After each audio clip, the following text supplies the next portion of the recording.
praying houses, we walk down to flush them out. We don't play it with it. Welcome to the Hearts of Men podcast, a journey into the depths of men's hearts where courage meets vulnerability and wisdom embraces integrity. In a world that often measures a man by his outer achievements, this podcast dares to explore what truly defines a man of character. We unpack the challenges and triumphs that shape men's lives, bringing to light stories of resilience, compassion, and unshakable faith.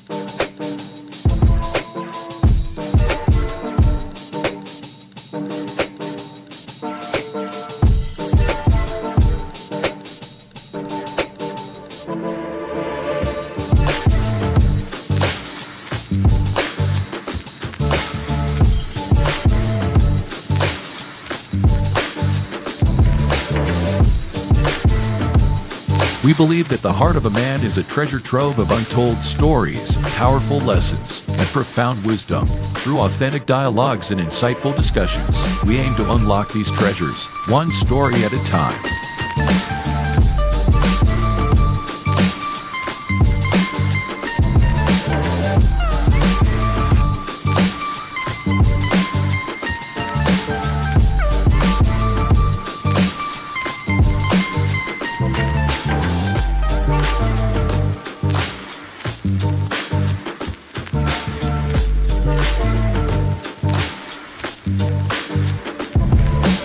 So, whether you're seeking guidance, inspiration, or simply a moment of reflection, you're in the right place. Get ready to be challenged, inspired, and transformed.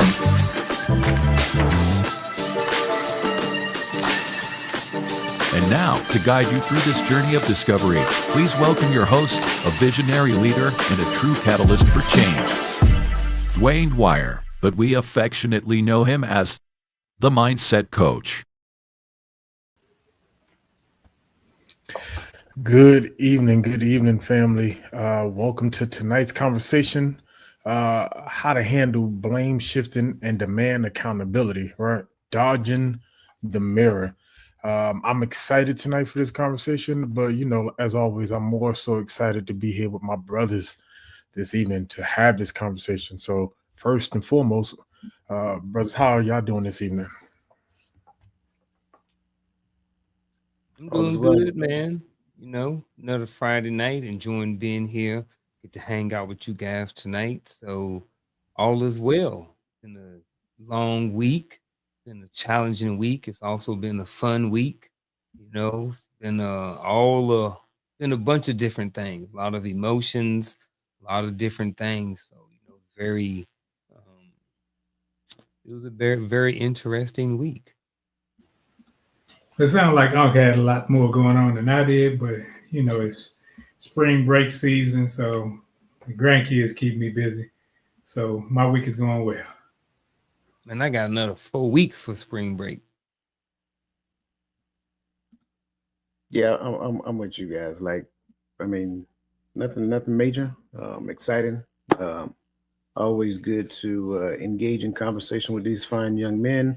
And as always, to share in conversation with everybody who join us on these Friday evenings. So great week. Absolutely. And to the chat, shouts out to our community who's always active and always live in the chat. Usually we pick on Coach, but I'm gonna try, and I know I'm gonna miss some names, but pray for me, right? So welcome, of course, Crystal Everett, Lisa Keys, Nick D. Unks is in the chat already. His divine appointment, Miss Charlotte Jordan, welcome. If you, Miss Adrian Walthau, welcome to the conversation. I'm trying to see who else is out there. Adrian Amari M. Did I miss one? Adrian Artist. Ms. Adrian Artist, welcome to the conversation. If there's anybody else that's out there that's listening in, go ahead and comment in the chat so that we can give you a shout out. As Coach will let you know, that's what we love to do. We love to recognize everyone here in this community. So thank you everyone for being here. Let's get ready to have this conversation. Have you ever been in a relationship where you couldn't really pinpoint why things just didn't seem right? It was off balance. The tension was constant, but you really couldn't identify how or why. Sometimes the issue is the other person, but also sometimes the issue is us. And so in tonight's conversation, we're really going to tackle blame shifting and how can we demand accountability of ourselves and of others. And it's not about trying to tell someone what to do or how to do, but about how to set an atmosphere for with trust, with truth, and with accountability, and of course, above all, with love. All right. So join us as we have this conversation. Chat, we're gonna need your help today. And brothers, let's get ready for this conversation. So, with that said, let's go to the questions. My first question tonight is, in your own words, can you define what blame shifting is? In my own words, it is shifting the blame from one thing or one person to something else. That's the way I see it in a simple term. Yeah, yeah. It's simple. Like you said, shifting the blame, but failing to accept responsibility for your action and making somebody else responsible for it. Yep. That's pretty much it. Just transferring responsibility to somebody else. Absolutely. I think this one is easy, but it's about deflecting responsibility instead of owning up to your own mistakes. And there's many things that goes behind that. Is it ever okay? And I'm asking a real question because here's why. I have in to save face, right? Sometimes in leadership position we have leaders, and sometimes we maybe have is taking the responsibility the same thing as blame shifting? Because if I'm taking the responsibility for something that someone did to save face or for the betterment of the community or whatever like that, is it the same thing as blame shifting? Because I am shifting the blame from that person onto myself. But is that the same thing? Anybody? As I'm looking into blame shifting, it's more about the person who is at fault trying to shift it onto someone else.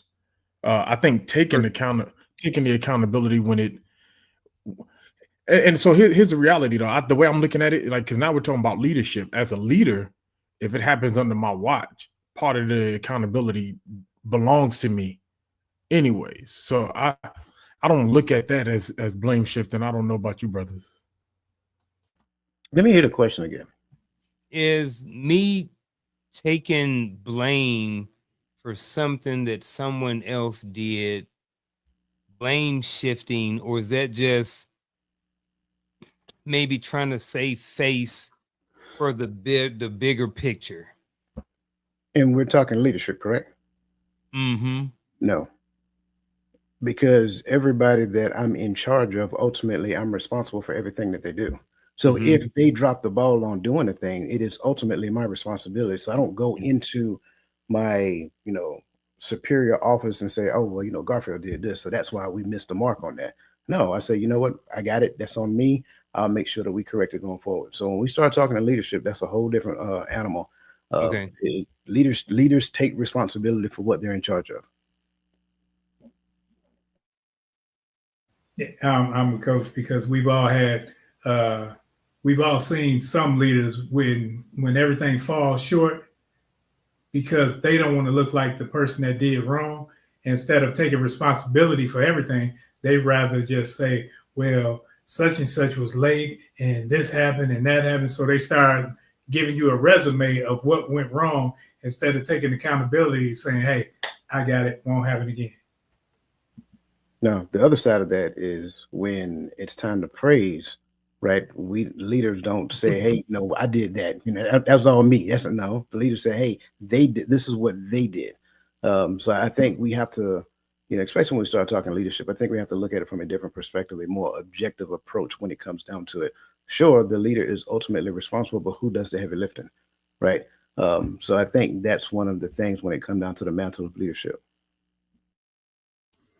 Yeah, I agree with that because I know, at least for all of us here who've been in the military, at some point have experienced where the leader took the praise, but put down the hammer when it came time for taking responsibility for what didn't go well, you know. But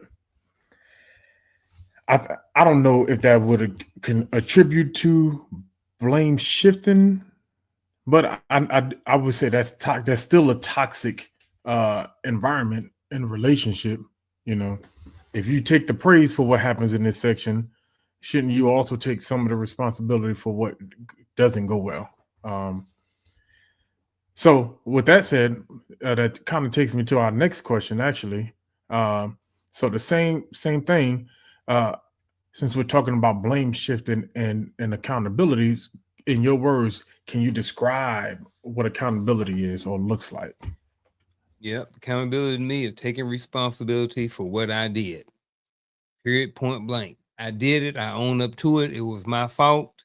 If I need to apologize, I apologize. But in my own words, taking accountability is owning up to my responsibilities on what I may have contributed to.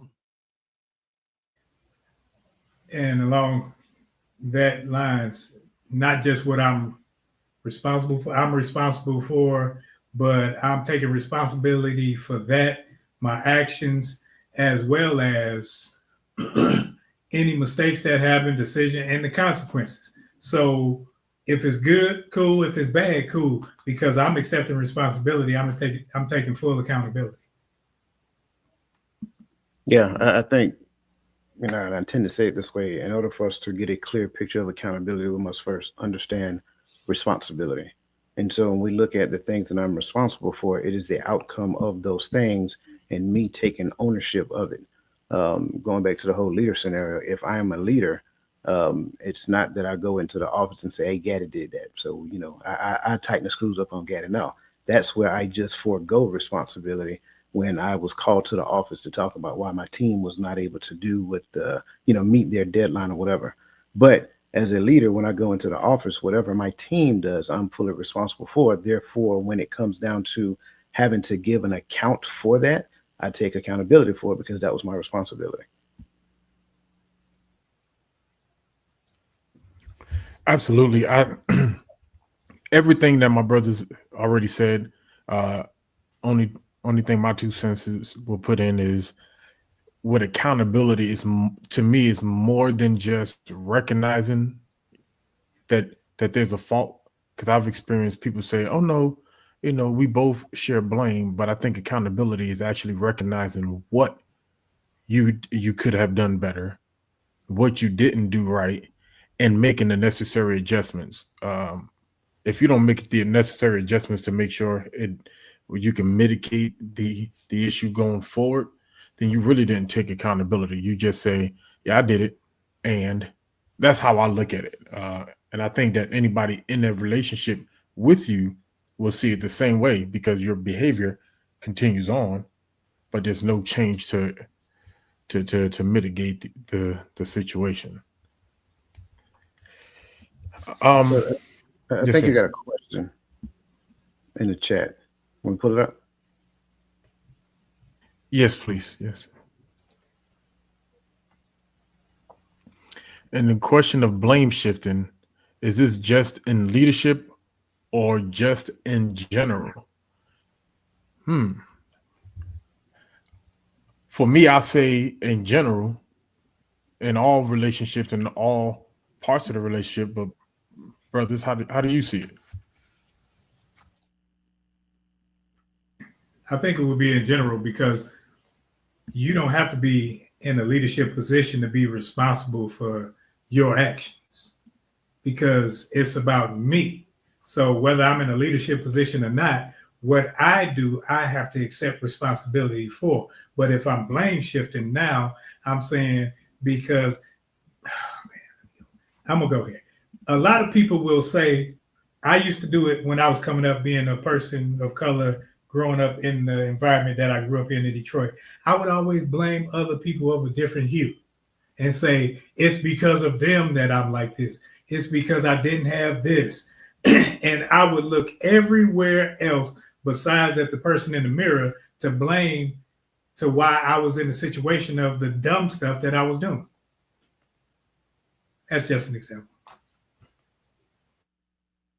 Yeah, I think, I think in general as well, man, I look at blame shifting plays out in a lot of places. It plays out in relationships. It plays out in court. You see it every day. It blames out in when we're driving down the road and someone talking about you cut me off and someone else's fault. You know what I mean? So I think blame shifting is not just in leadership. I think it's in general. And, if we think about it, it's in our everyday life. We see it at work all the time. You know what I mean? Always somebody who don't want to hold up their end of the bargain. You know what I'm saying? I guess it depends on where you work. I'm not talking about all jobs and stuff like that, but I think it's just something in general. I think we see it all the time in our everyday life. There's an old saying that I'm going to bring to the forefront to answer this question. The hardest person to lead is yourself. So in answering this question, I have to say yes. It is in leadership position because here's the thing I will bring to the table. If I got a newborn baby, can I blame the newborn baby because they didn't eat? So I hate to bring it down and oversimplify it in that aspect, but everybody has a responsibility to lead themselves. That's how we got the job that we got. So in order for me to lead myself, according to said job, I have to fulfill said job description. Well, if I'm in relationship, I have a said job description. So at the end of the day, am I fulfilling the responsibility that I have when it comes down to that relationship that I'm in? And I'm not necessarily talking about, a marriage. I'm talking about any relationship. Am I fulfilling that responsibility? So I think when it comes down to this question, I know we try to separate work and life, but I think that's one of the biggest mistakes that we do is separate work and life. We should separate work from our everyday life. But at the end of the day, the way that you behave at work should be the way that you behave at home. But a lot of times what we do is we change gears. So in all actuality, if I am taking responsibility for this vessel that I've been gifted with, then at the end of the day, whatever it is that I am doing, once I have to give an account for it, I have to accept accountability for it, but I can't pass that on to somebody else and say, oh, well, Roland didn't do this, so therefore I couldn't do that. Well, did you go talk to Roland, right? What did he tell you when you talked to him? Did you follow back up with them to see this and to see that, or whatever the case may be? So in this question, I know there's going to be somebody who disagrees with me, and I'm okay with that. But I have to say yes, because at first you must learn to lead yourself. I like that you went that route. At first, I was that person like, nah, he wrong. But then as I listened to what you were saying, I'm like, man, he made that clear. First, it was clear as mud, but you cleared that thing right on up. And because it's like, no matter what, that person, whomever it may be, is responsible for self.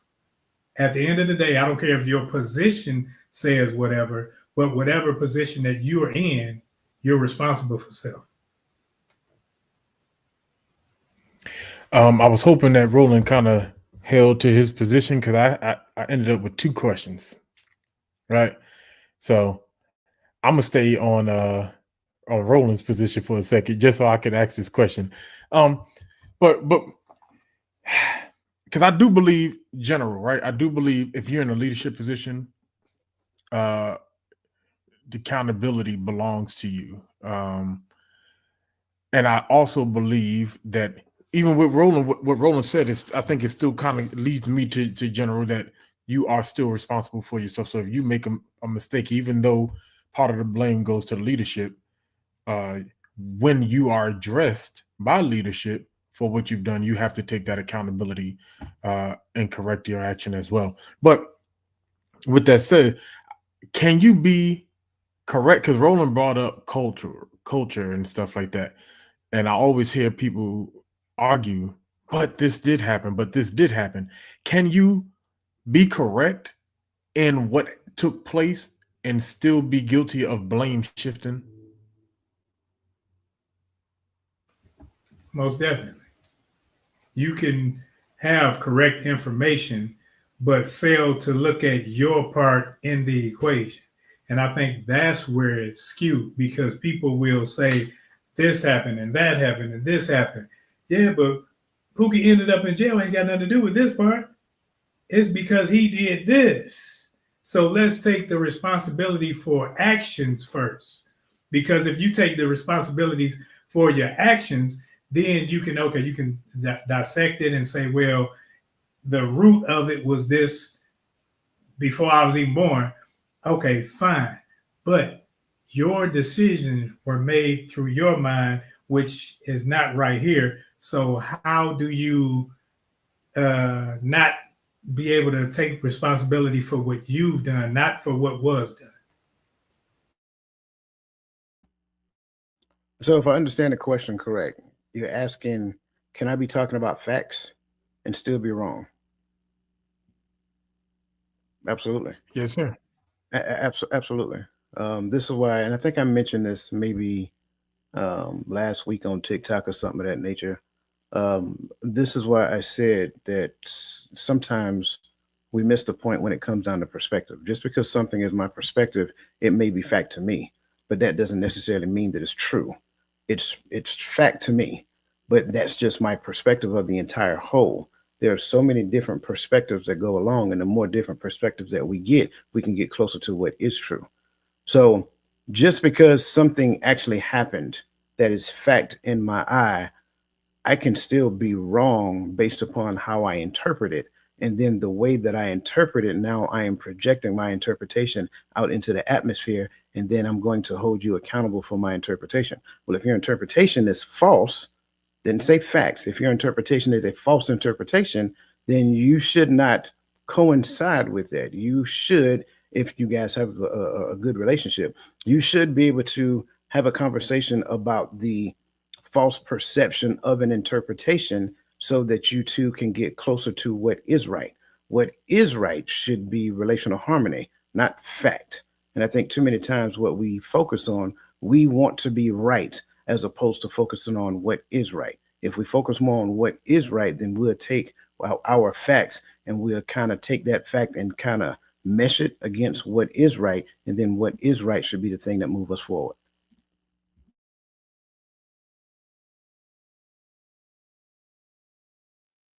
Touche.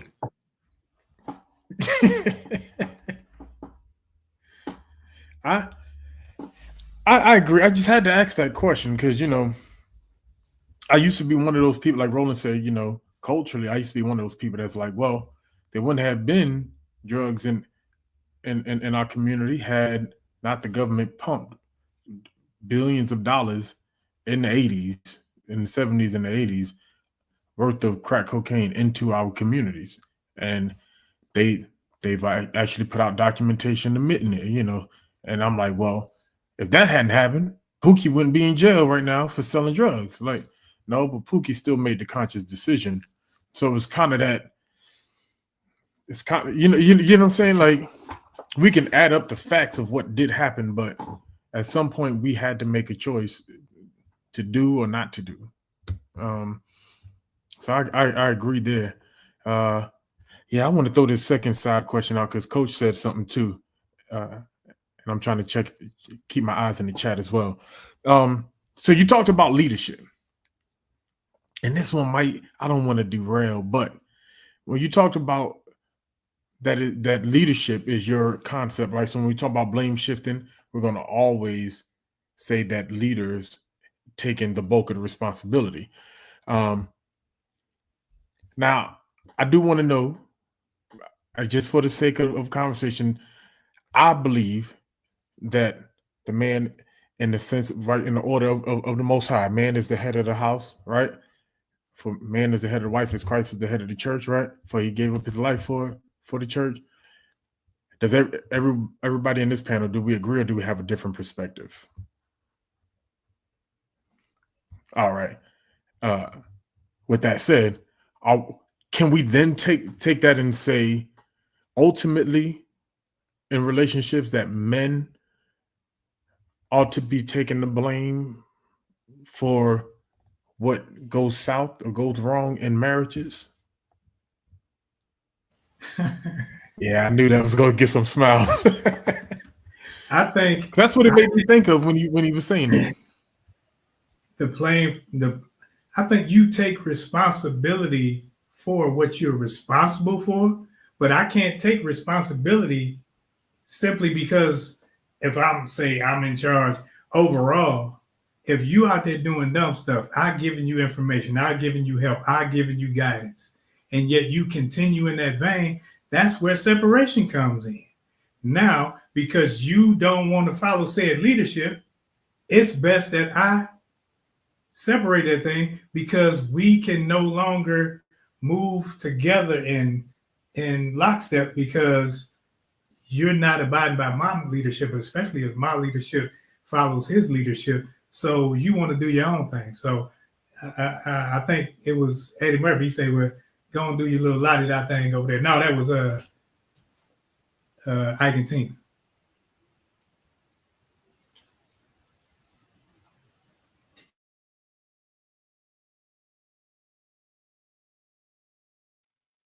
I think at the end of the day, it kind of comes down to how you view things. You know, all things, not all things, but I would just answer it like this. I was divorced. I was married for 19 years and I was divorced. At the end of the day, I took it as my responsibility and I was at fault for the reason why the marriage failed, right? I took responsibility for that. Did I have say so in every single action that she did or that I did to cause the divorce? I had something to do with it. She had something to do with it. Maybe my leadership was bad. You know, all of the above. Yes, yes, and yes.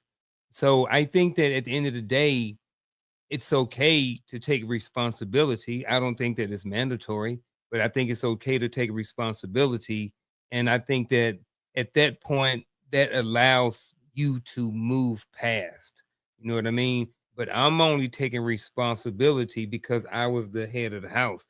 But I also don't take responsibility for the things and every single thing that caused us the divorce. You know what I'm saying? I'm only responsible for me. Can't control anybody or anybody else's actions and how they choose and want to live their life. So I don't have any problem taking responsibility. And whether I did, whether it's my responsibility or whether it's her fault or not, at the end of the day, it's done and it's over with, and I was able to move past it. So that's kind of how I look at it. Some people maybe want to take responsibility of it for it, and some people not, maybe don't want to. But for me and how I live my life, I just took responsibility for it because it made it a lot easier to just move on and not have to focus on what she did or she did or did not do in the marriage and the reason why it failed. It just put all the focus on what I did and not anything that anybody else did in the marriage.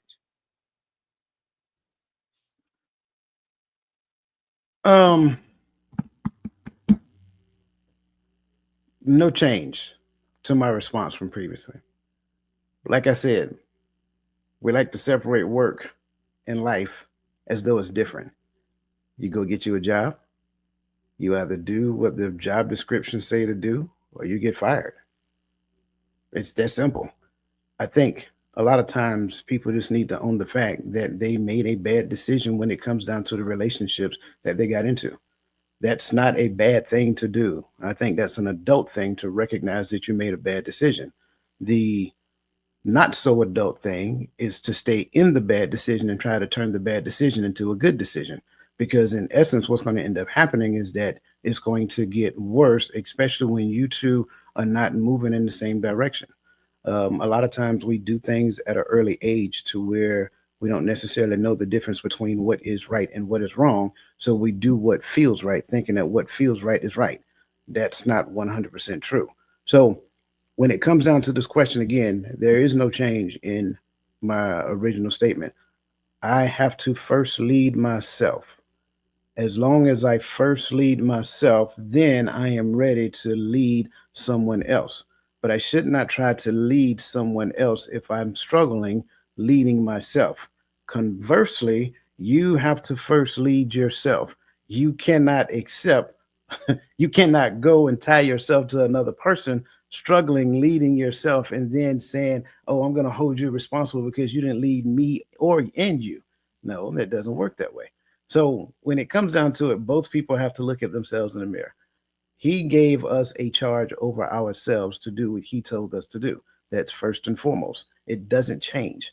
So once we understand that, then we go into it. And now we go into it with the understanding that he gave clear, concise instructions on what that is supposed to look like. Too many times we listen to everything that everyone else wants to say, but the only thing they're doing is it's like a self-licking ice cream cone. They're just perpetuating the craziness that goes along with it.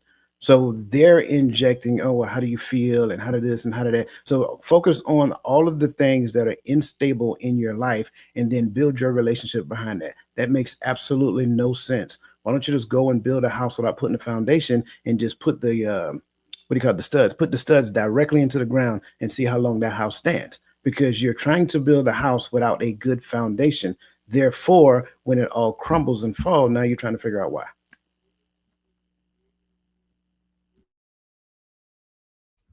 I couldn't get to the unmute button fast enough.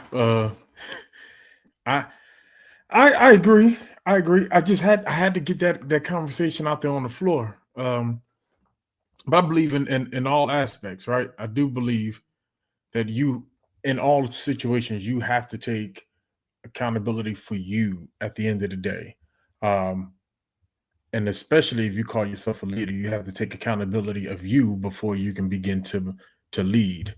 But in the essence of it, I do believe that we have to have accountability when it comes to the choosing process of choosing a mate, and everything that's entailing that.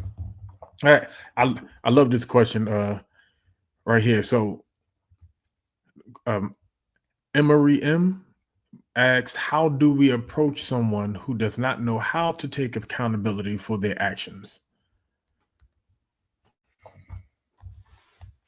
Brother, I don't.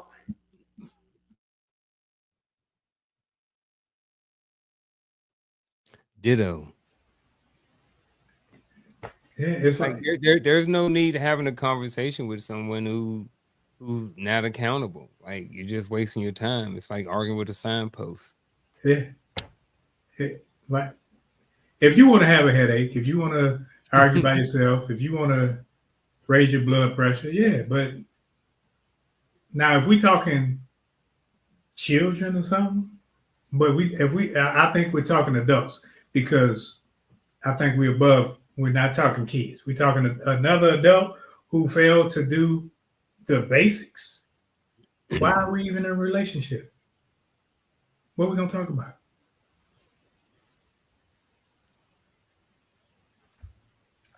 I'm with it. That's how a lot of people get fired from their position, as you would say, in all forms of relationship.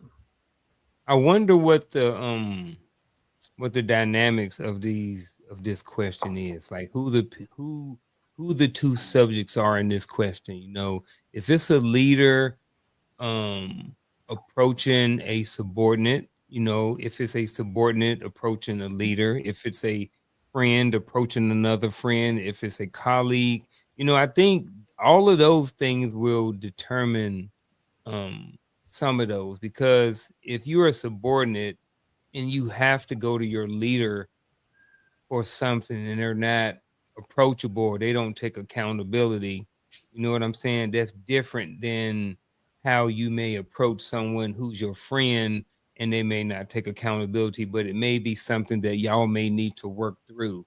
You know what I'm saying? So I think the relationship kind of determines how you approach it. But I think for most cases, if they ain't accountable and I ain't got a relationship with them, then I ain't, you know. Yeah, for me, I don't think my answer changes, right? If I realize my supervisor is unapproachable and he or she is just going to do what they want to do and create this toxic environment, there's somebody above them that I can go to, right? They're the owner of the business. There's a board typically for that field.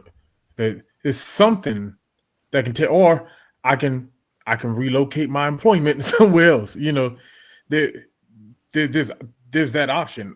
If it's my subordinate, right, and I'm the leader, and I've already taken different avenues of mitigating, and that person is like, I'm just going to do what I want to do. Now there's other type of actions I have to take. Things got to go on, you know. And I'm at this point, I'm talking to you to create that paper trail that, hey, I have given you these opportunities to correct the actions. Hey, I'm giving you tools. I'm giving you this, and now, whatever actions or whatever steps, depending on who you employed by, and the regulations, regulatory guidance, and how to take actions after that. But you have to move. I'm not having a conversation trying to change you at this point. I'm trying to get this. Like, you get what I'm saying? So, say again. What about our children?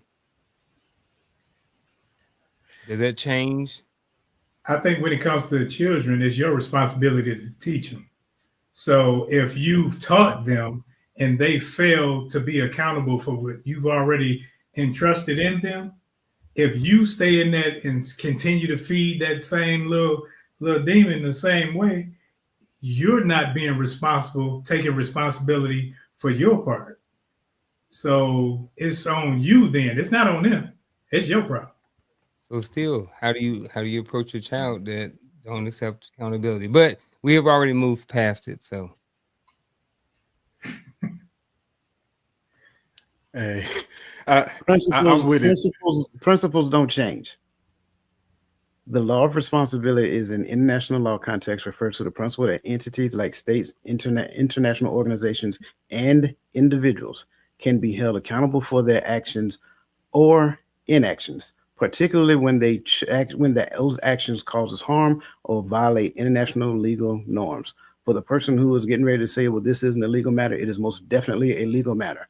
Any type of human interaction is a legal matter. So it doesn't matter who the person is. If my child who lives in my house does not actually do the things that they are instructed to do, and they violate the instructions that are given to them, then something is going to happen. Either we're going to have us a serious conversation, or there's going to be some type of consequences or repercussions. If we're talking relationship, well, the relationship at first should have governed the behavior of the offender. So when a person does not take accountability for their behavior when shown their behavior, again, that was their choice in the matter. That same relationship that should be bringing us back together should have been the same relationship that prevented them from behaving the way that they behaved in the first place. When it comes down to a work setting, like Gaddy said, if I'm talking about my supervisor, it's time for me to look for a new job. If I'm the supervisor and I have an employee that does not take responsibility for their behavior, they get a couple of times. And after that, time for them to go look for a new job. And I'm going to help them by relieving them of the job that they currently have. And when it comes to children, I have a lot of pew-pews in my house. It's my responsibility to teach safety about these things. Now, if I have younger ones, now they got to go in the safe. But you talking about the teenagers and all this other stuff, if they were to go and take one of these things and use something and then want me to back them up and say, well, no, I taught you, you knew better, you acted on your own out of whatever. It's not, now it's my responsibility to maintain them. But when you stole it, because that's what it's going to become, because I'm not standing with you in your guilt. See, I think some people feel guilty about some things, and I don't want to treat little Billy like this and little Shay Shay like that. No, sometimes you gotta allow them to bump their heads just like you did. And if they gonna bump their heads in that van because they didn't listen, they didn't want to be accountable and responsible, take responsibility for their actions, and you relieve that from them, it's your fault. I tell the same story when people want to argue with me when they're like, "Oh, you whip your children, you spank your children." The same friends that told me when my kids were younger that they don't spank their children and they don't think I should spank my children are the same friends that when the kids got a little older used to look at me out in public and say, "Man, I don't know how you get your kids so well mannered." Remember when you decided you didn't want to spank them and I did? I'm not saying that it's parent how you parent, but when that question is asked just 2-3 years later, I'm like, hey, to this, I tell people now, my kids as are older, my older children, I don't have to spank them. They understand Daddy's crazy. There's a mutual understanding there. And so to this day, when they're with, at least when they're with me, I can speak. All I have to do is speak now. That's because I've done the hard part when they were younger. I didn't wait till they got crazy and then decided, oh, I need to discipline. No, I put discipline as the foundation of how I raised them early. Now, man, my kids can't remember the last time they got a spanker, but they know there's something built inside of them that know not to try me. Just wait. Say again. Say just wait. Hey, that's how TJ at that size. I told him I had to put his chest with his spine. I'm like, how old are your kids? 8, 6, 13. Yeah. But 13. My oldest, yeah. But and that's just how I look at it. But let's move forward. I'm excited to move into these scenarios. See, everybody decided to use scenarios this month, so I decided to do the same thing, but kind of put a different twist on them. Right. So first, Coach, before we post it up, because I want the chat to join in. Were you able to copy the 5 points? Right. So when we start looking at blame shifting, the forms of blame shiftings, right? We know that they're common in toxic relationships, right? The behavior is often seen in abusive relationships where the perpetrator refuses to acknowledge any of their wrongdoings, and it comes in the forms of denying responsibility.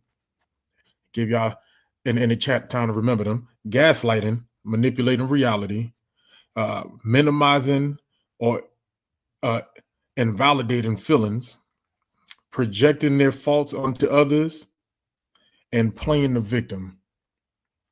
So I want y'all to remember these, because as I read the scenarios, what I want to do is, brothers, if you can identify which one of these principles fall in line with the said scenario, and then kind of give why it applies there. All right. So with that said, we can go to the first scenario. All right. So let's say you and a coworker name is Alex, are working on a presentation. You were both supposed to contribute equally, but Alex didn't complete their assignment.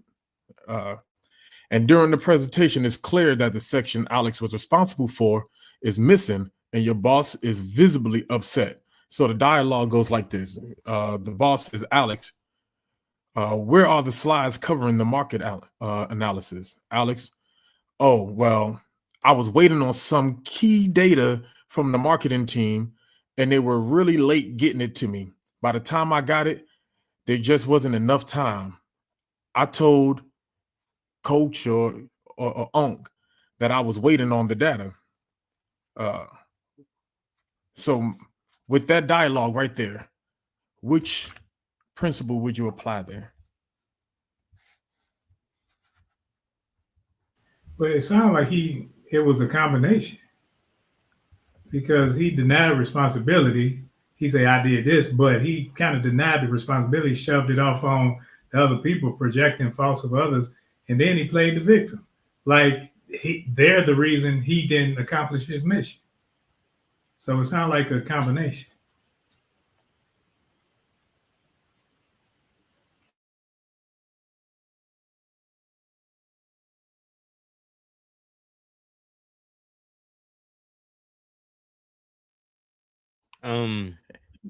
I definitely see the denying their responsibility and the why. You know, one thing I want to talk about, I guess, I think it has something to do with is that, you know, it should have never gotten that far. You know what I mean? He should have nipped that in the bud or did what he had to do days before. You know, I mean, they should have had a timeline, should have cut off. He should have did what he had to do, figured out a way around. You know what I mean?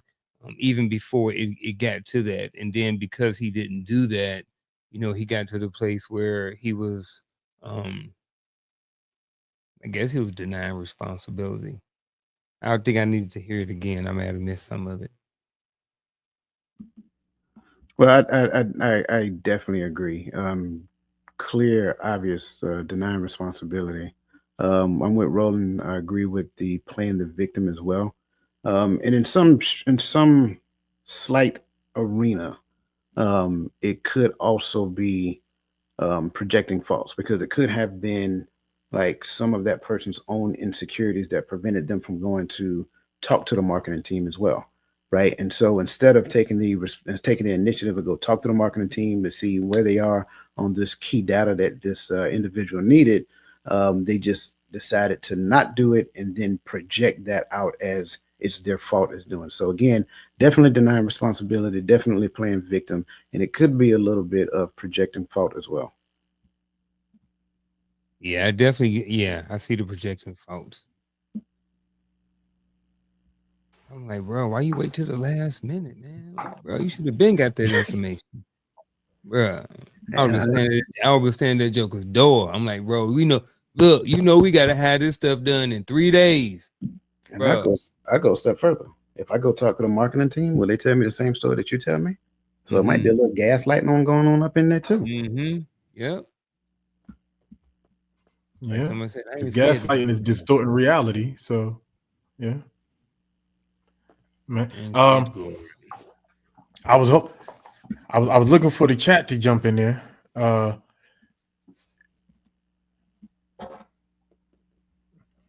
Okay, I was looking at one of the questions that popped up. Yeah, I got it. You got it. Mm-hmm. Let's look at it real quick. I like this. It's kind of a little bit of a step away, but I like it. So what about the other way around? A parent not taking accountability. Yeah,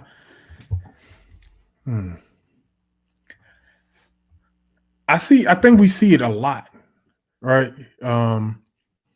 You have situations that happen at school, and sometimes I don't know if it's not taking accountability, but sometimes parents don't ever believe that their child has done something wrong. I've seen parents that go to school and say, "Not my child. My child wouldn't do that. My child wouldn't do that." And their child did the thing, and you laughing because you were educated, so I know you've seen it, you know. And to me, a little bit of that is that.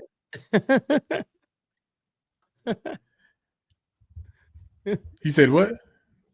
That I just did that? No, that's why I said my kids know how to act with me. but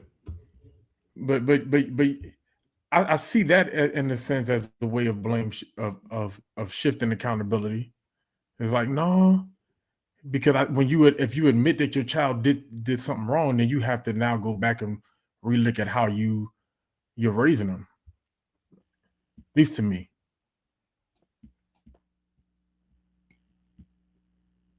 But you are right. I do see it. I see it every day. You know, not every day, but on a consistent basis, I see parents not taking responsibility for a lot of stuff.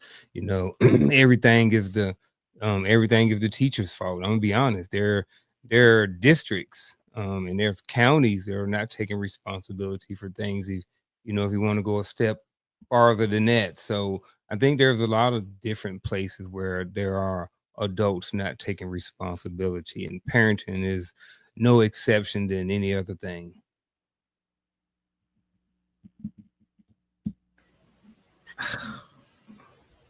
I don't know. I'm with you because I know when my kids were in high school and my daughters got into a fight, and I went up to the school. Some parents will take the position of I'm about to battle for my child, but you know your child also.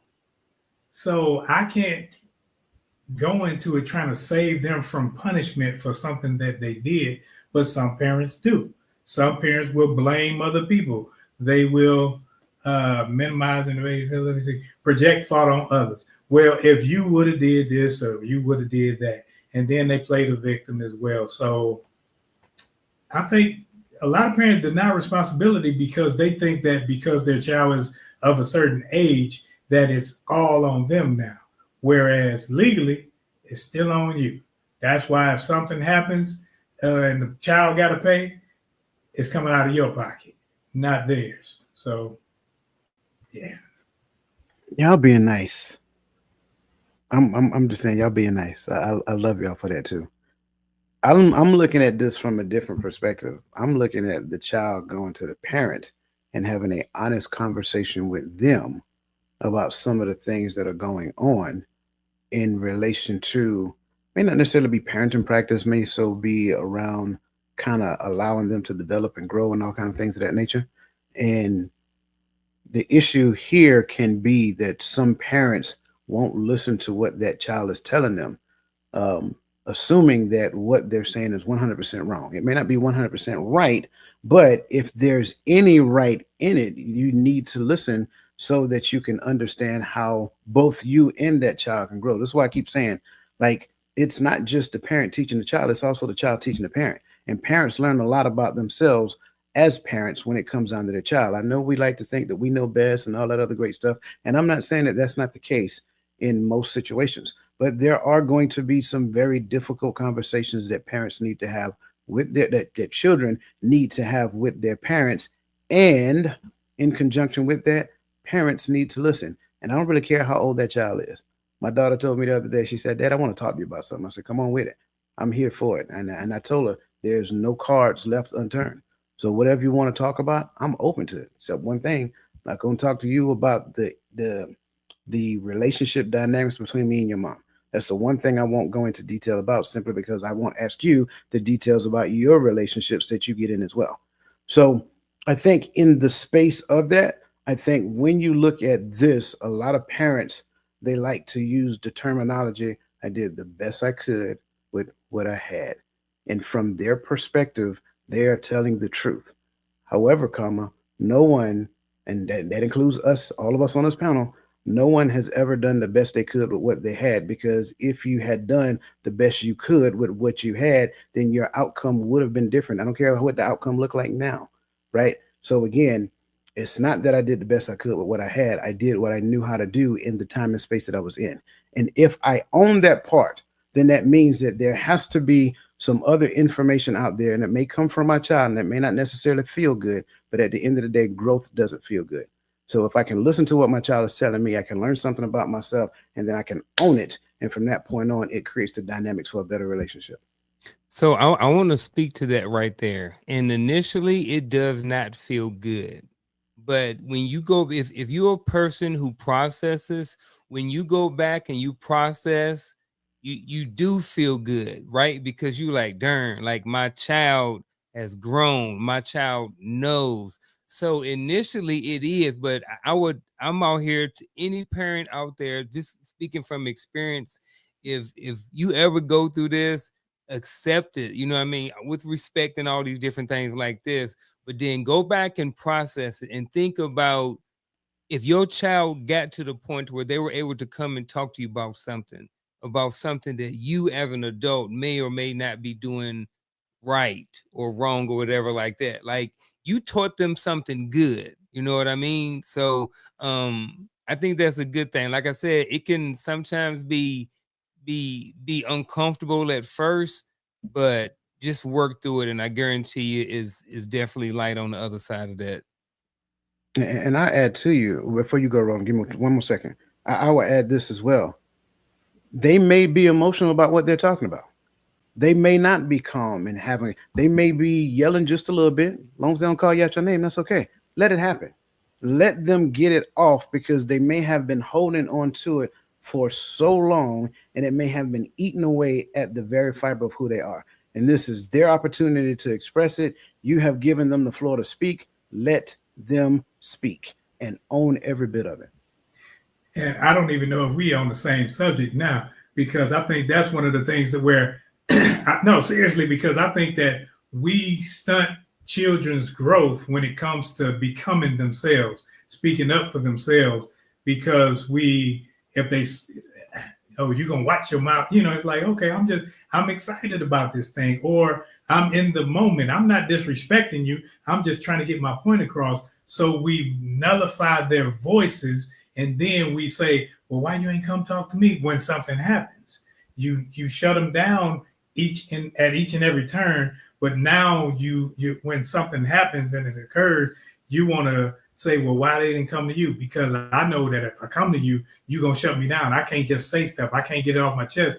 You going to shut my mouth every 5 seconds because I'm being disrespectful when all I'm doing is trying to express myself. I think we had a similar conversation a long time ago, talking about parenting and parenting. I think we talked about shifting from parenting minors to parenting adults.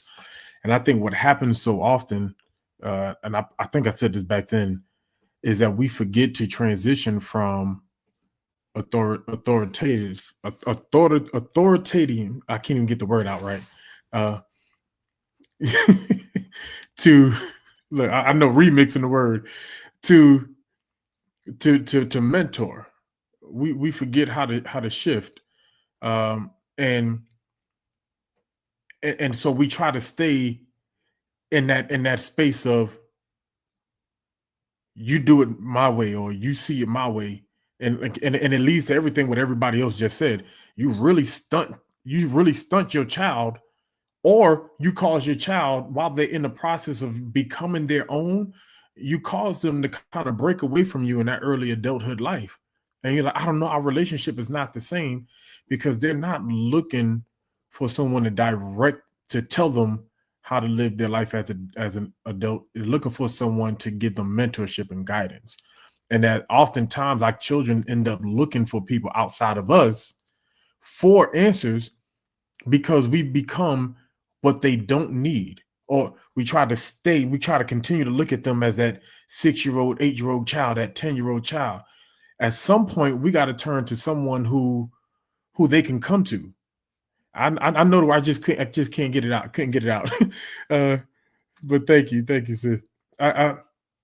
But we forget how to transition, because now my parents are both gone, but at almost 40 years old, I don't need someone to be like, no, you better do it like this, you better do it like that. I need someone that says that actually sits down with me and explain to me, well, I've done it this way, I've seen this not work, or let me show you some better ways, let me show you options. Like, become a mentor. I'm not telling you to become a friend, because some parents don't believe in being friendly to their child, but being a mentor is a thing, and so and it kind of goes to where Coach kind of said, like, I did do what I knew to do because of where I was, what I had available, or what I knew. This is all I knew. And not that it was the best that I could do, but that's all I knew. But now, as I got older and I learned more, I can continue to teach. But it looks different.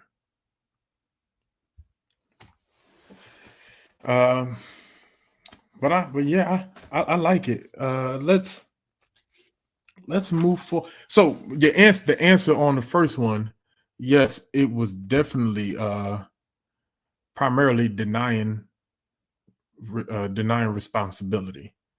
And so I do want to want to address all of these scenarios, we'll have some form of shifting the blame, right? Because that's the concept we're talking about.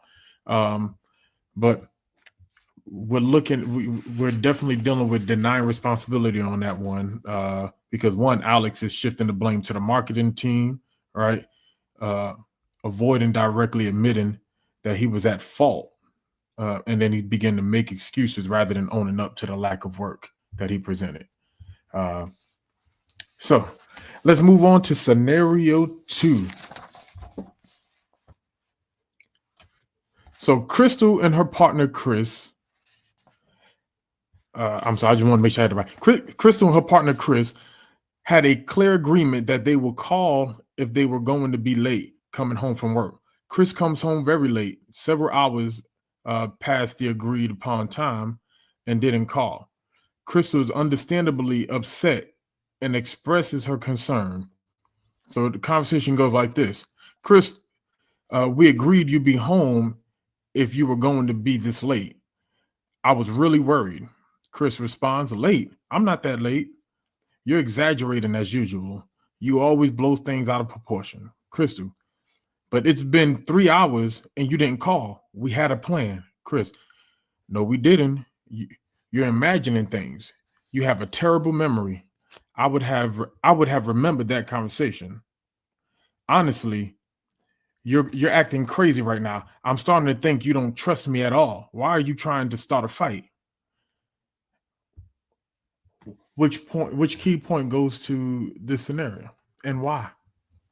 We judge and we don't listen. I listen and I judge. That's all of them. And I gotta give a caveat to that. Dude, I went to public school. My attention span ain't that long. But yeah, as you were reading it and saying it, I'm up there just checking them off as they go. And this person was gaslight. No, this ain't really happened. We ain't had no agreement. And shifting the blame and denying responsibility, projecting fault, playing. Now, hey, I don't know why you even coming at me like that. See, but that's obvious. And that's one of those things where people have in their lives people that obviously act like this, obviously blame shift, yet we just say, oh, well, that's just Roland. That's how he is. And you keep rolling around and allow him to be in your life, and he never is forced to change, so he's comfortable. When you say, dude, you got the bounce, so we don't need you around, then he's either forced to change or he got to go. Your situation with Chris and Crystal, but yeah.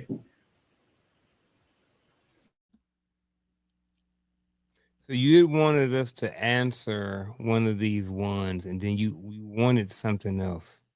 What was the other thing that you wanted? I just want to confirm. I'll make sure, 'cause I forgot. I was just pointing out why you attached. Oh, why you picked that one? Mm-hmm. Oh, yeah, man. Darn it, Roland. I see all of them, and then I wanna throw in another one, and there's ineffective conversation and ineffective communication. You know what I mean? I mean, all of these things right here, well, it seem like some of these things could have been prevented well in advance with proper communication. Like Chris knew that he should have called, but because he's gaslighting and denying responsibility, he ain't going to do that. It's a lot going on in this little scenario right now. I mean, it's a whole lot going on. Like, this don't seem like the relationship that we even really need to be talking about. You know what I mean? They probably need to throw this thing in the river. You know what I'm saying? But no, I'm just picking. Honestly, when you have an immature relationship or sometimes a young relationship with people who are not mature and stuff like this, some of these things happen on a regular basis, and good, bad, or indifferent. I know I'm probably been through some of this stuff, probably all of them times two. So like, why all of these ones? I mean, I would pretty much have to reread the whole thing and just say all of the things again. So pretty much from start to finish, like Roland said, you could just go through and just check off all of the different things that was going on in the scenario. Man, y'all trust Crystal too much. Y'all think Crystal telling the truth and think he lying. Chris lying. First of all, Crystal shouldn't even be. No, I'm joking. No, based upon the scenario, man, it's all of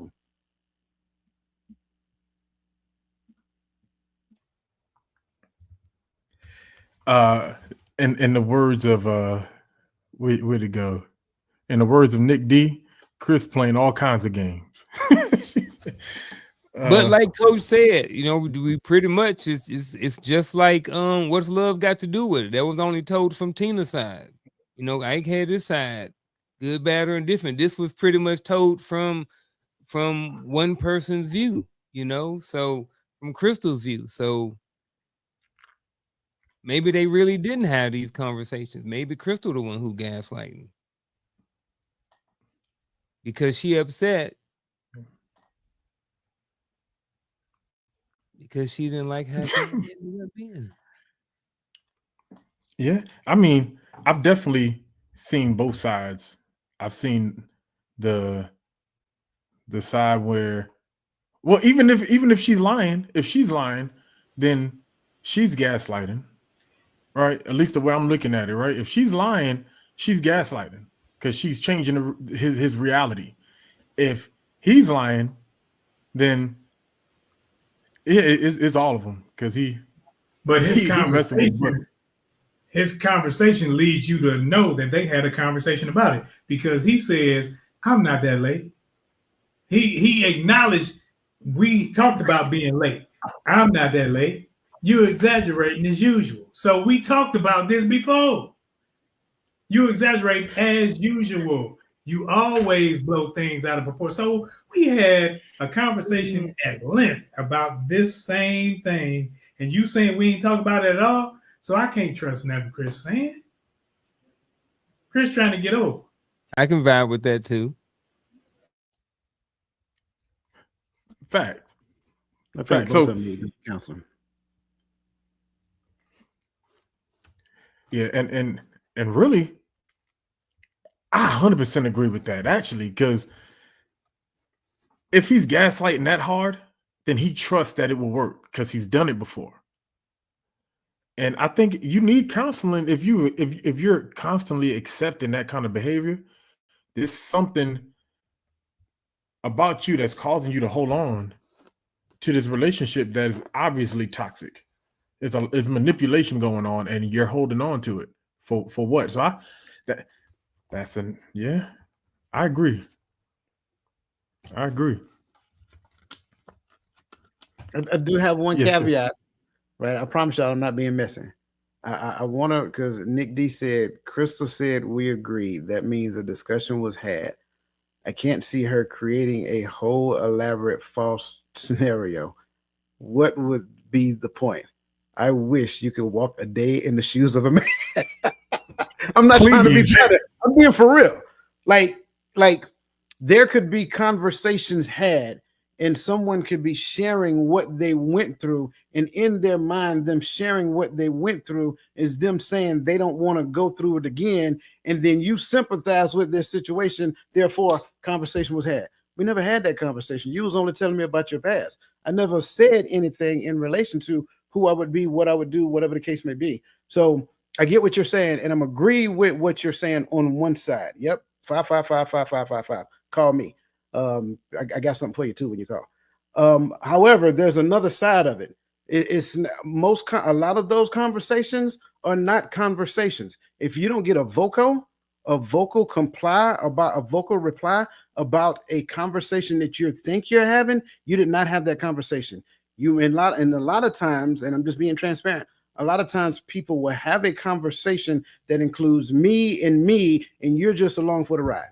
If that person didn't vocally agree or comply with what you said, y'all didn't have a conversation. Did you say people or women? No, I'm messing with you. No, let me stop. No, it's poor man, Dr. Phil. I got to join in on the messy session, man. I like them. And Crystal, I use Crystal with a K, so it's different people now because I put a K on it. Right. I can tell who was who. Crystal and Chris, them two names. I was trying to. I'm like, who is like? What are we talking about? Who are we talking about? Are they friends? But I think we figured it out. So, Coach, I think you might need. Let's see. Lisa said some may not reply because they don't want to comply, and they don't have any intentions of being honest. It's a lot of assumptions in that statement, a lot of them. So I get what you're saying. And if there is a scenario to where that is true, but there's also a scenario to where you're expressing hurt. It doesn't require me to comply. It just requires me to listen.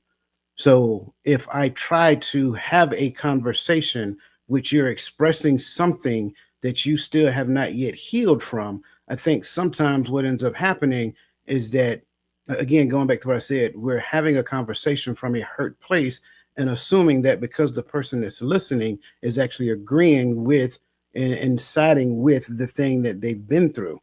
And in their mind, that's a whole conversation. So like I said, I got what you're saying, but I will caution against this sweeping assumption that we're making here, because there's a lot of things that there's a lot of places to where that statement comes from.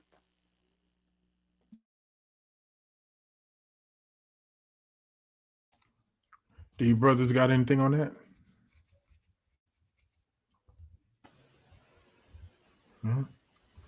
I agree. Hey, don't be scared. Don't be scared.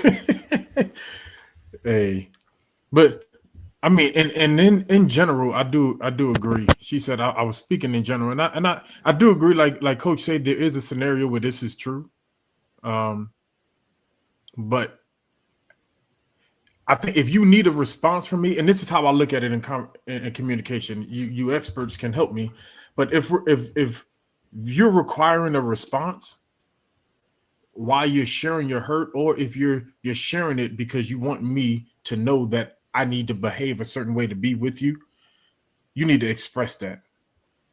You need to express that you require a response or a reaction to, because you don't know how I'm going to take it. I'm just listening to you, and but like you said, it doesn't mean I need to respond because you're sharing your experience. You're sharing your hurt. But if you want me to respond, say so. Say, I've seen men and women do it. Say, I've been through this, where this has happened to me in the past. And if we're going to be in a relationship, this is something that I require. This is my boundary with the thing, blah, blah, blah, blah. Can you do this? Can you be that? And that once you ask that question, now it elicits a response from me. But if you just say this has happened to me in the past, and I go, oh man, that don't mean I acknowledge that I won't be or won't do. I just acknowledge that it happened. Right. But sometimes people will talk and talk and talk, and then they will want you didn't ask me. You ain't got nothing to say. It's not my conversation. You had a bunch to say, but now you want me to give you feedback I give feedback when asked information, when asked questions. But if you want me to give feedback on how you feel, I can't give you feedback on how you feel about a situation. I can only give you feedback on what you asked me, or if something I'm involved with. But if this is solely you and how you see it and you want me to feed your ego, because that's what I think that becomes, me feeding your ego, not me helping the situation. Now, if we're going to talk about things, let's talk about things. Let's get specific and not go around about where you talk about everything that you don't like, everything that you have a problem with, because all I'm going to do is sit back and listen, because if I chime in, you're going to cut me off, and I'm doing this, that, and the other. So that's why I listen. Now, when you ask for feedback, I give feedback to what's being asked of me, not how you feel. And that kind of goes back to the first scenario, Alex, right? Sometimes people have a insecurity about being direct with some of the things that they're saying, asking direct questions. So they try to do it in a passive aggressive fashion, right? They go all around this, or all the way around the corner, hoping that you fill in the blanks. Don't leave it to where a person needs to fill in the blanks. If you are trying to get them to understand a thing, speak directly to them. That's why I hate when they ask the question at the end, what you think? Nothing. Absolutely nothing. And then they say, well, you just being rude. No, I'm not being rude. I don't like you trying to pull me into a box that I'm not in, and you want me to feel how you feel, because I don't have the same connection to it, whereas you do. So if you help me understand what you're trying to get me to, how you get me to move in here, then we can have a conversation, because it's something that you're trying to unpile on me.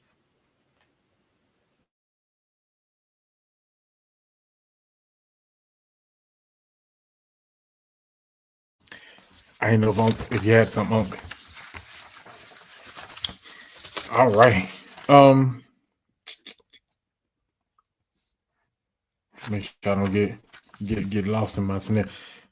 So, scenario number 3. You've had a really tough day at work. Your boss criticized your work in front of your colleagues, and you're feeling hurt and humiliated. You go home and you tell your partner what happened, and the conversation goes like this. Say, I'm upset. My boss totally ripped me apart in a meeting today. I was so embarrassed. It was so embarrassing. Your partner responds, oh, come on. It wasn't that bad. You're making a big deal out of nothing. You respond, but everyone was there, and it felt really personal. Your partner responds, everyone gets criticized at work sometimes. You're just being too sensitive. You need to toughen up. But I felt really humiliated. Your partner, well, maybe you shouldn't take things so personally. It's just work. What say you?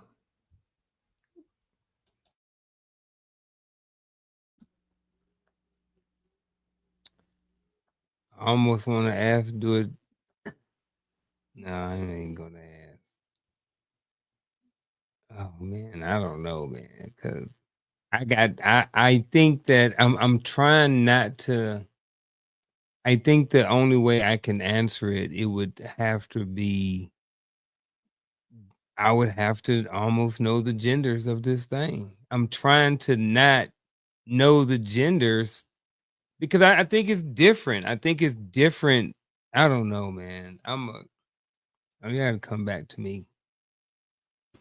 I'm saying this. Can you take the gender out of it?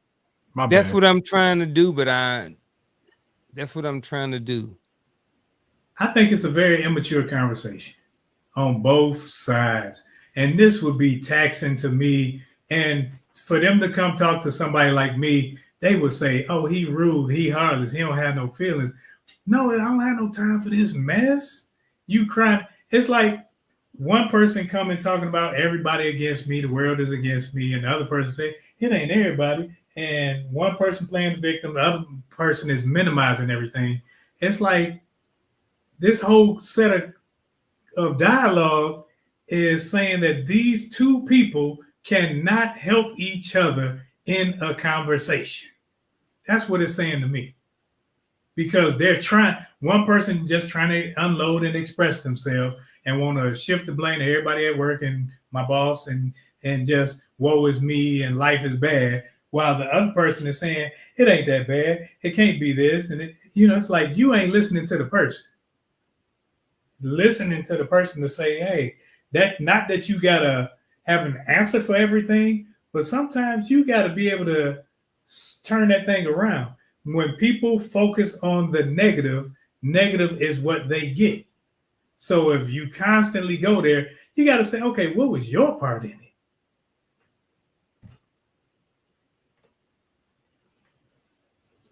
There is only one answer.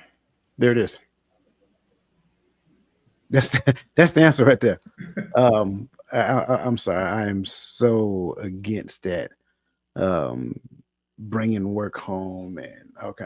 Anyway, so I'm with rolling on this. Both sides is problematic. First and foremost, let's just assume that I'm the person at home, and then the other person comes home and talking about work. I have no idea in relation to what you're sharing with me, whether or not you invited that conversation because you didn't do your job. That's the first thing. So even in the midst of that, that person themselves might be playing victim. They could be shifting blame themselves. They could even be gaslighting me in relation to what reality is at work. That's where I will start at. But then the other side within the space of the conversation, and I really don't necessarily like number 3 as being minimizing or invalidating feelings, because at the end of the day, that's a whole nother conversation about validating somebody else's feelings. Again, that kind of goes back to what I said previously. Like, we take stock in the information that people give us, and then what ends up happening, that just continues to perpetuate the same cycle of nothingness. Do I really need another person to validate how I feel about a thing? No, because my feelings are for me, and my feelings are designed to help me understand what I am trying to learn from the environment. I don't need another person to validate it. And if I need another person to validate it, that is problematic for me. Go get help. Go sit on, like Nick D said, go lay on somebody else's couch, right? But in this scenario, again, you can hear every one of these examples that we gave, from 1 to 5, denying responsibility all the way down to playing victim. I think I'm ready to answer, but I may be asking another question. I don't know. So I don't know. Like, so here's what I'm thinking. I'm looking at it from my past experience as a boss, right? So just hang in there with me, right? So if we're looking at just this part right here, you've had a really tough day. Your boss criticized your work in front of your colleagues. I have been that NCO in the military where I have destroyed people in front of people, right? And I know I have hurt and humiliated people, and I know they probably went home and cried. You know what I'm saying? So I don't know.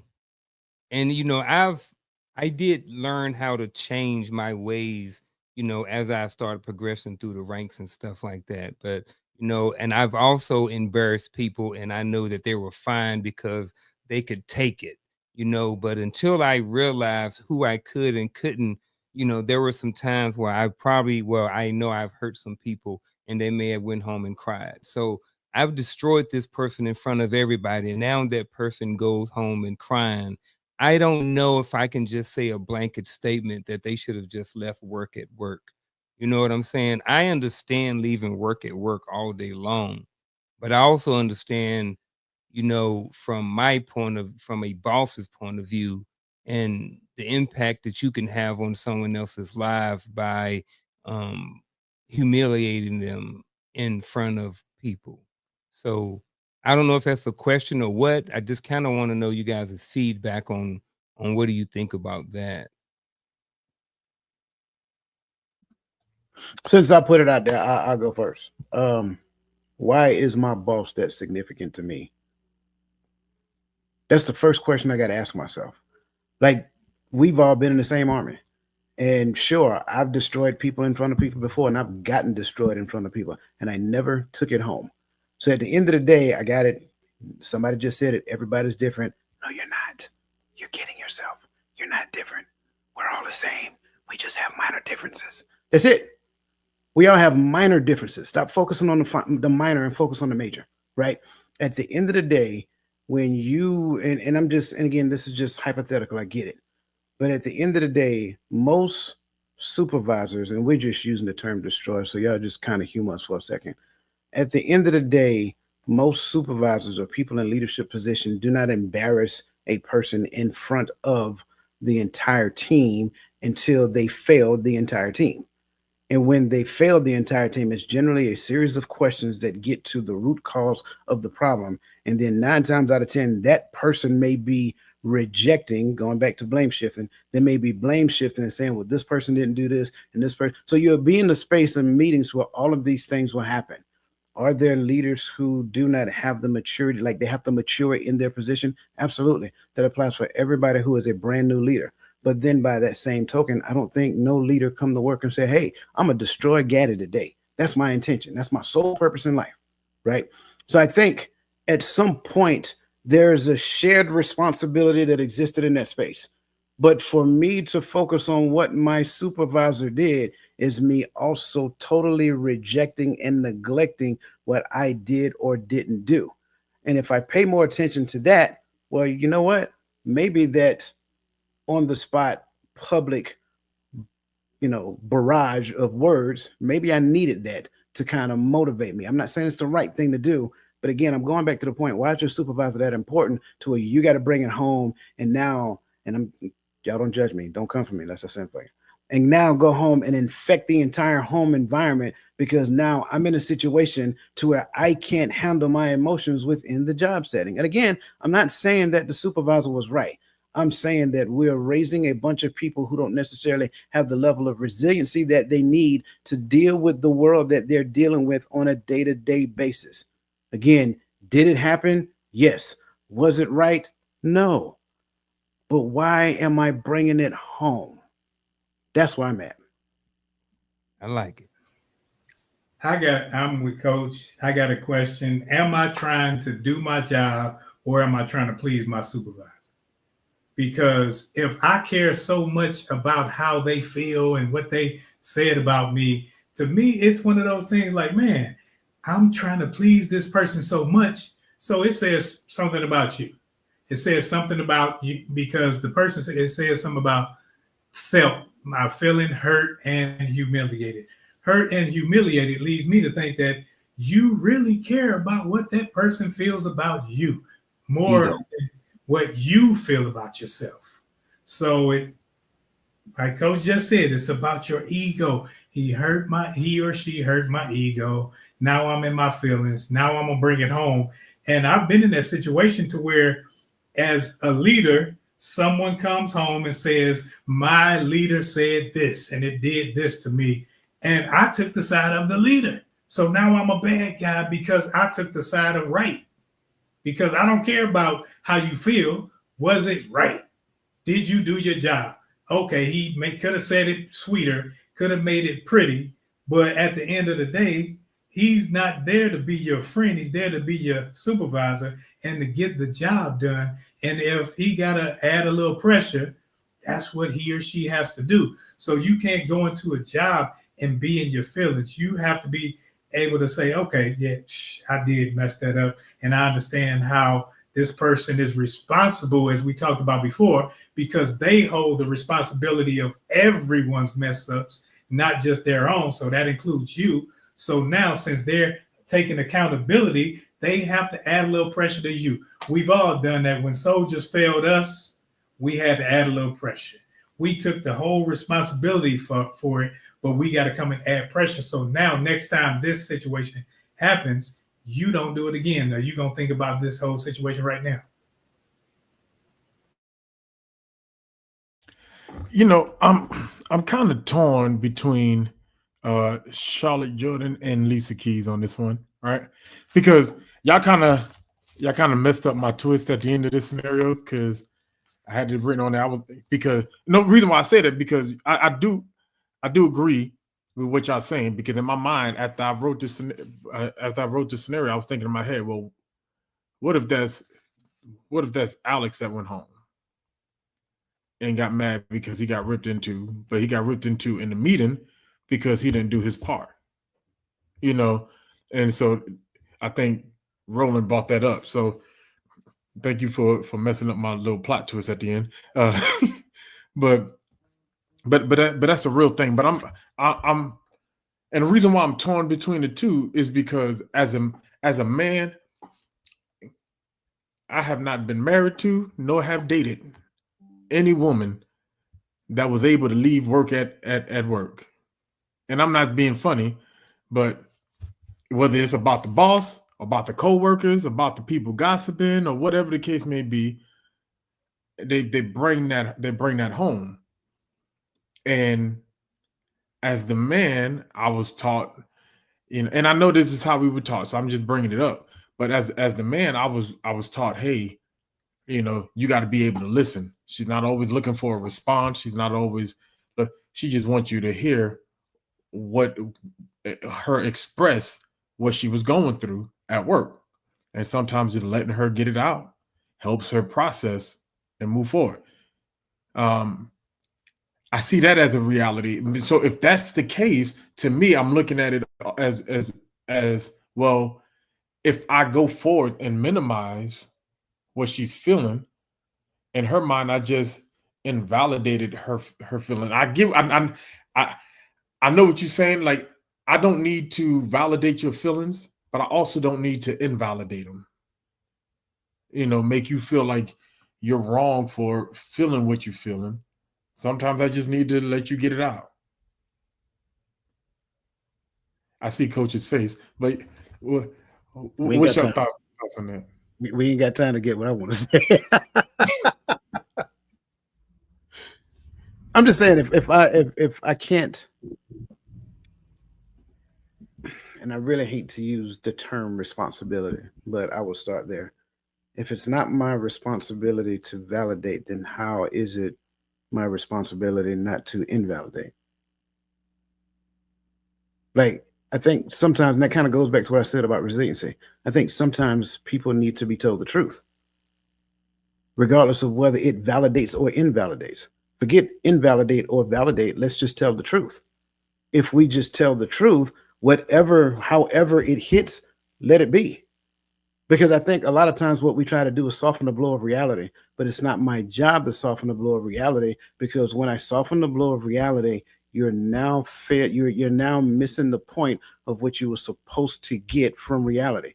So now what ends up happening is that it has to come back around because you didn't get the point. You didn't learn the lesson. And the lesson now that is learned is that if this happens, all I got to do is go back to, my husband, or go back to my wife, and they're going to make me feel good about what I'm going through. So I caution against that, because again, you're setting a precedence that makes you need it, right? And I'm using that term intentionally, that makes you need it in the future. And when you allow a person to set the precedence that makes you need it in the future, you will always have to perform at the level of their need. It is absolutely enabling. Is listening and not responding enabling? That's not what you said. You said validating or invalidating. I said if I don't respond, sometimes some people may perceive that as invalidating because you didn't say anything. You didn't say the thing that helped me to understand that you understand how I'm feeling and what I'm going through. Now, to me, that's not my job because that's validating your feelings. But I think that sometimes I'm expressing things, and it don't mean that I'm looking for a right or wrong in this scenario, but I just need to express it before I blow up. And if I'm wrong, you can express that I'm wrong, but maybe I'm thinking as a man, tell me I'm wrong, and I can take that accountability. But I don't know, but sometimes I just need you to listen. Sometimes I just want to get it off my chest because it bothered me, and I had to sit there at that workplace for another 6 hours with that person, knowing that I want to address it. But maybe some people, and when who was it that talked about trying to please the boss and all that? Some bosses create that environment when you get on the job that the only way to have a peaceful work environment is you please the boss. And so some people do. And if you allow that case, that's your fault. So now if you want to vent to me because your boss isn't pleased with your performance, I'm going to tell you the truth. You set the conditions for that. And here's the other thing, I think someone you might have mentioned it, and you think about this, when we come home, we talking about we want to have peace in our home, right? So when you bring chaos from the street, or you bring things, and I understand the intent and the wanting to bring work home, because I do it sometimes too, but I am going to go back and rethink, some of this conversation, because I think sometimes separation is good. I think sometimes it's okay to talk about work, but I think we have to be careful about the things that we decide to talk about when it comes to work. You know what I mean? Because if we want our house to be a place of peace, then why bring chaos from work? Why bring that into the house? Maybe come into the house, take you some minutes, go talk to your homeboys, call me, hey, I got some stuff going on. Call your boy, maybe try to figure out a way to get rid of that. So when you come at home, even if you're not 100% at peace, you can walk into a space that is peaceful, but at least you're not bringing things into the home. So I can definitely see why I've always heard where people say leave work at work. You know what I'm saying? Because you're inviting certain things into your house. I think it's always okay to decompress. Whether you got to get it out, whatever, go play basketball, do whatever you got to do to decompress. But I ain't got a problem with that. What I got a problem is looking for someone else to help me fix this. That's not on my job. I'm not there to help you fix that problem. I can be on your side and be your little cheerleader all day, but that'll get tiresome. And now you gonna look for me to be that. And then when I side on the side of the people at work, now I'm the enemy. Now my house is in disarray because I allowed this toxic environment to come fester in my living room, and you want to argue with me about why somebody else is right. And I don't know the parties or anything, but I'm just like, okay, I'm just making common sense of it, and you're in your emotions.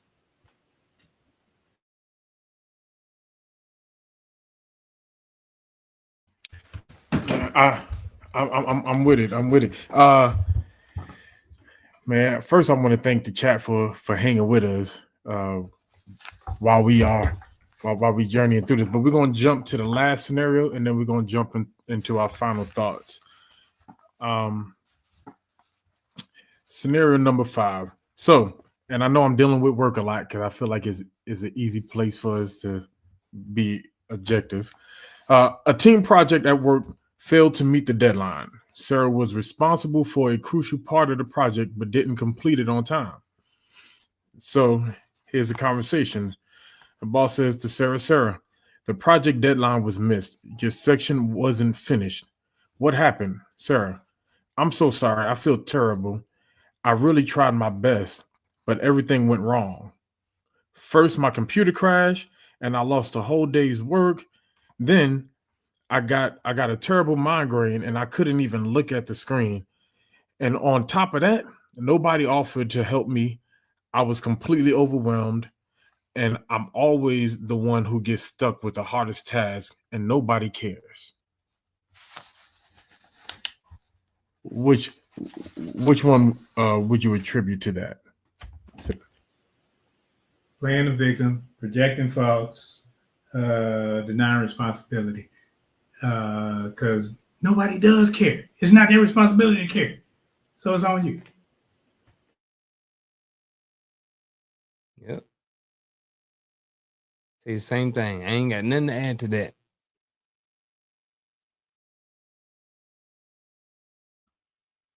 Yeah, I mean, it's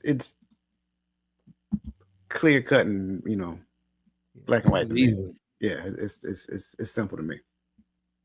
Simple, yeah.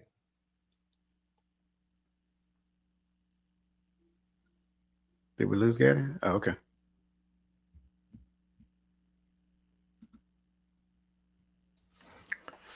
My apologies. Had to let the kids in.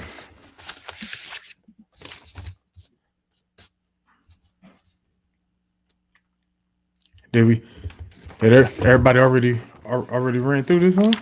Oh man, that was 2 seconds to go open the door. Man, I apologize. So this was definitely playing the victim, right? Because she was focusing on her suffering, avoiding responsibility, blaming others, and creating a narrative of helplessness, seeking sympathy to deflect criticism. And to be honest with you, at least as a supervisor and as a NCO, I think this is one of the most common things that I see when people fail to complete a task or to meet a deadline. And I don't know why that seems to be the go-to, is to make themselves the victim to create sympathy so that you don't so that you don't come down on them. But all in all, I think we got a real good picture, and especially in this last one, of what shifting the blame looks like, or evading responsibility as a whole. And on the flip side, I think understanding what that negative looks like creates an opportunity for us to become more accountable. Like I said in the beginning, I looked at this topic as a way of not just identifying what other people do wrong, but being able to see when we actually show up in these scenarios and we take accountability and move forward. With that said, it's our bittersweet moment where we move into our final thoughts of the night.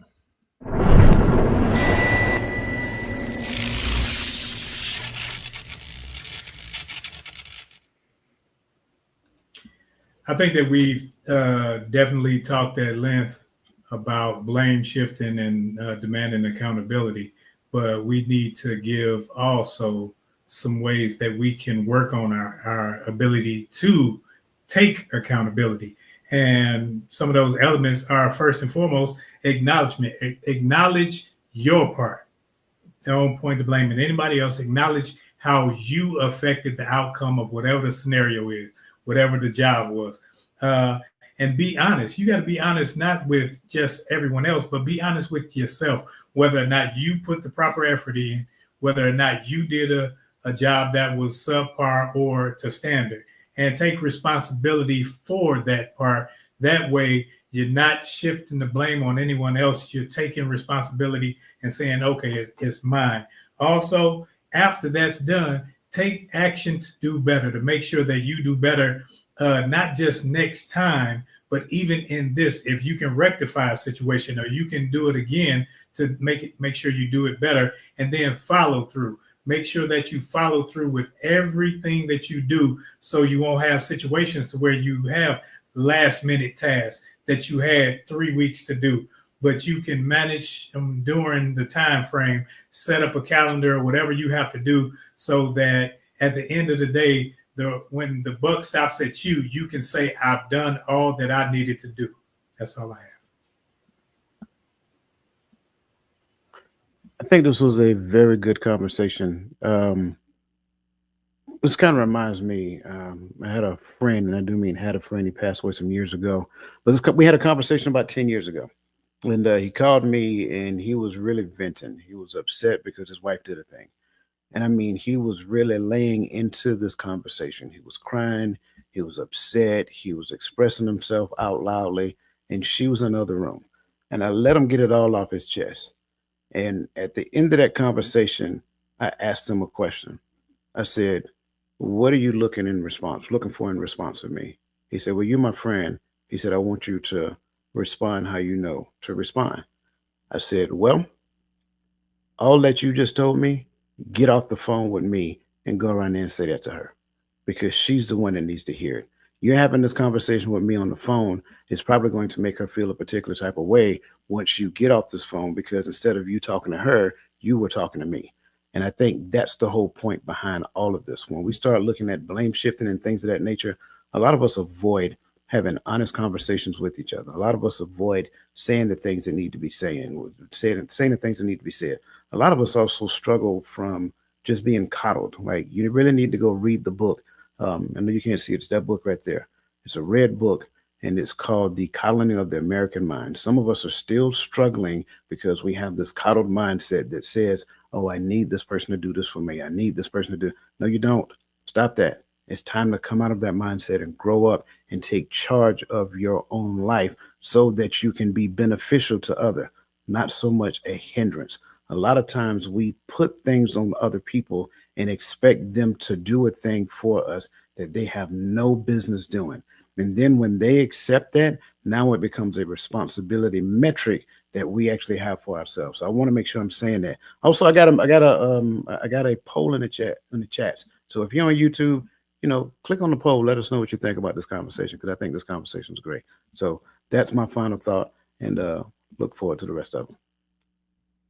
I think that when it comes to blame shifting, at some point we have found ourselves on either side of this.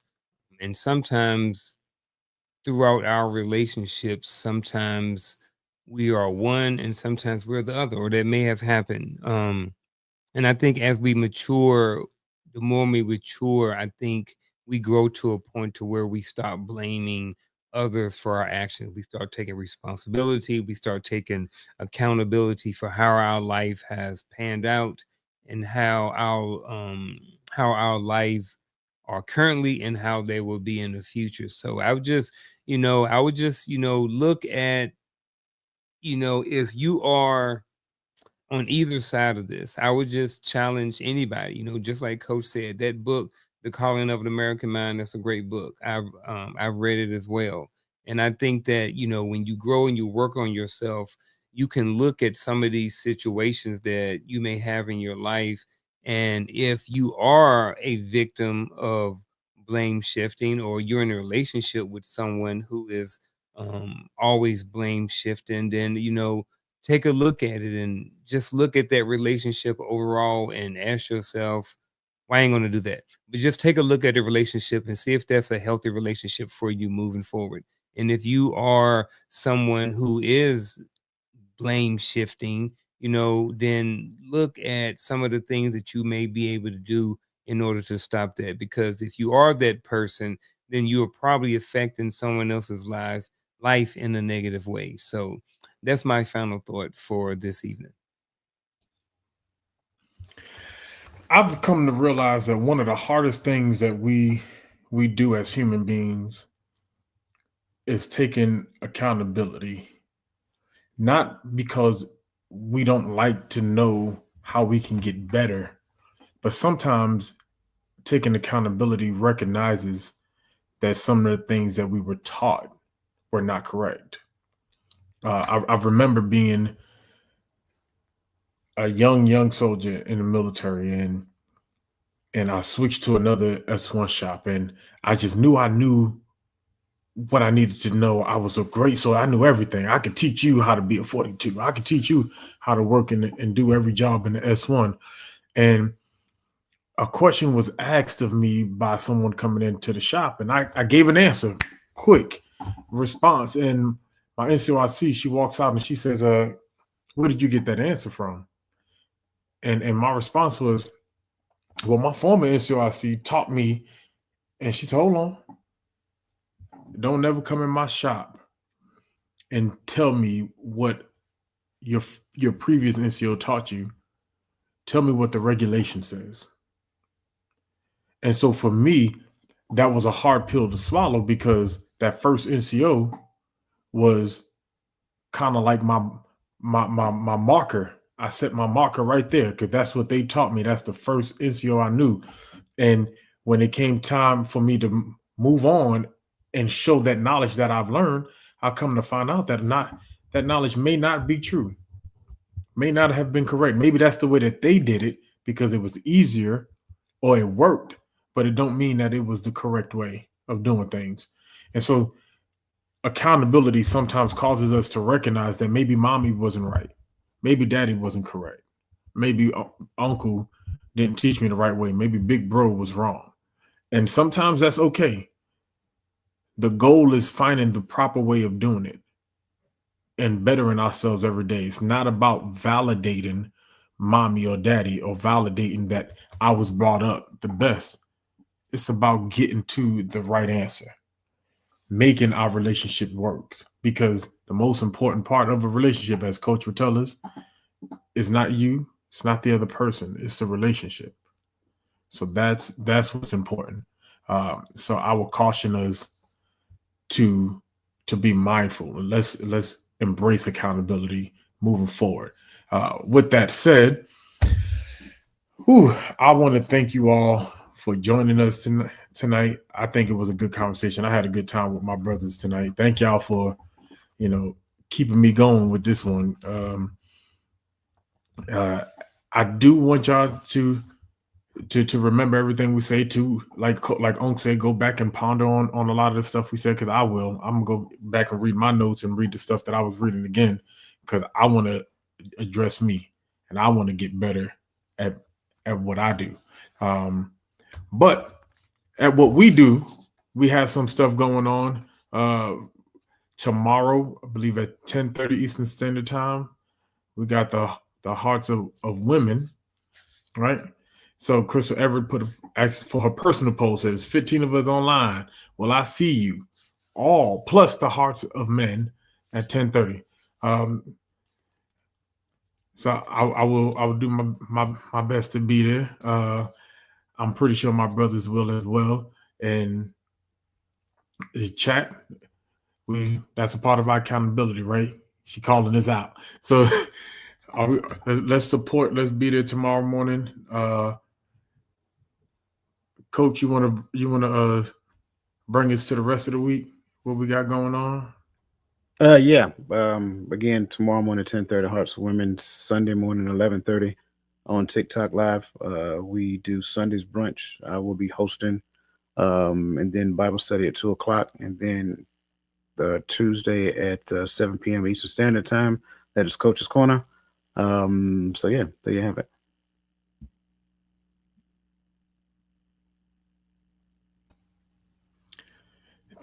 Yes. With that said, thank you all.